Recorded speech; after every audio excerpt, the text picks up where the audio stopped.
T magazine for the New York Times just recently featured this model by the name of Julia Nobis, and people were upset about it because she's too thin. So it's really interesting when these stories pop up because, yeah, she's a model and she's thin. We've been doing this for decades. But people did fight back. They thought that this was really bad messaging. One person said, "Where did you get this child for your cover? The message represents kiddie porn and I object." I don't know if I agree with that. She's 20 years old. That's a weird complaint. It really is. I'm a longtime print subscriber to the New York Times, and I don't want to read a newspaper that's moving into sleaze for dirty old men. So I was just amused by that because I didn't see it as kiddie porn at all. I don't see it as porn at all. Honestly, it looks disgusting to me. All right, so that was one comment. Another person said, "I was infuriated to see the current cover of T magazine, which featured an anorexic-looking model. The additional photos in the shoot featured in the magazine were of similar super thin models. Haven't we moved beyond this? Hasn't the debate in fashion over the promotion of these wretchedly thin models been thoroughly discussed?" Yeah. Look, I disagree with you partly because I think this is how we get to change, right? People complaining about it. So you put the skinny models on and people get pissed. That's good. I mean, what the fashion industry will always tell you is we can't put normal sized people on because people won't buy our products.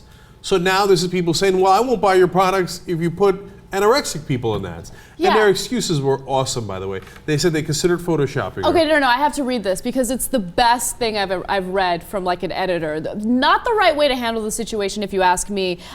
Deborah Needleman, who is the editor of the magazine, said the following: "We chose Julia Nobis because of her strong looks and the personality she is able to project. She is rather thin for my taste, as most models are, and I considered adding some fat to her with Photoshop, but decided that as it is her body, I'd let it be." Okay, let's stop right there.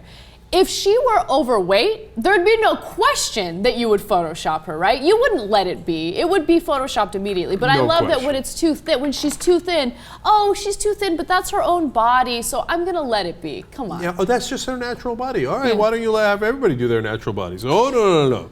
Only if you're super thin. And then another excuse they had, which was awesome, is they said, well, it was Fashion Week recently, and so she was really worn out from that. She lost some weight from walking the catwalk. Oh! No, she said that. She said that. Oh, yeah, I'm sure she did, right. Because she couldn't grab a sandwich at any point in that week, right? No, she's obviously anorexic or has some sort of issue. I mean, I don't want to give a clinical description of her problems, but I mean, there are some people that are just naturally rail thin, okay, and that is their bodies. But the fashion industry actively goes out and looks for women that look that way, and they make it seem like that's what you need to look like to be beautiful. And going back to what you said earlier, Cenk, I like that people are fighting back. I'm just amused that A, it took this long, and B, it's this random model on T magazine. Yeah. I mean, you see it all the time. I hear you, and for some reason that set people over the edge, but let me go over the top myself, okay?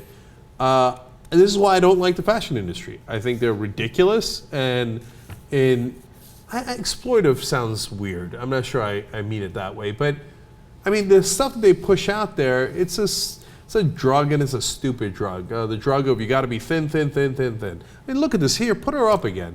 I mean, look, I don't believe that the clothes look so much better on them because they look like a hanger. Then put them on a frickin' hanger, okay? And second of all, I think she looks, honestly, and I'm sorry to hurt her feelings, she looks disgusting, right? Okay. I know, she does. She looks gross. Okay, you're going She looks way like she just came out of overboard. a camp. I don't think that making fun of the way she looks is going to make the situation better, okay? No, it's not about her. It's about what the fashion industry is doing. They think that that's desirable, and I'm here to tell you as a red-blooded American man, that is not desirable. It looks disgusting.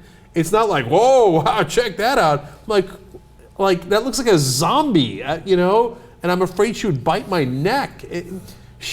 No, stop it. And they wonder, like I see in all the magazines now in the grocery stores, America's fascination with Kate Upton. Why is she doing so well?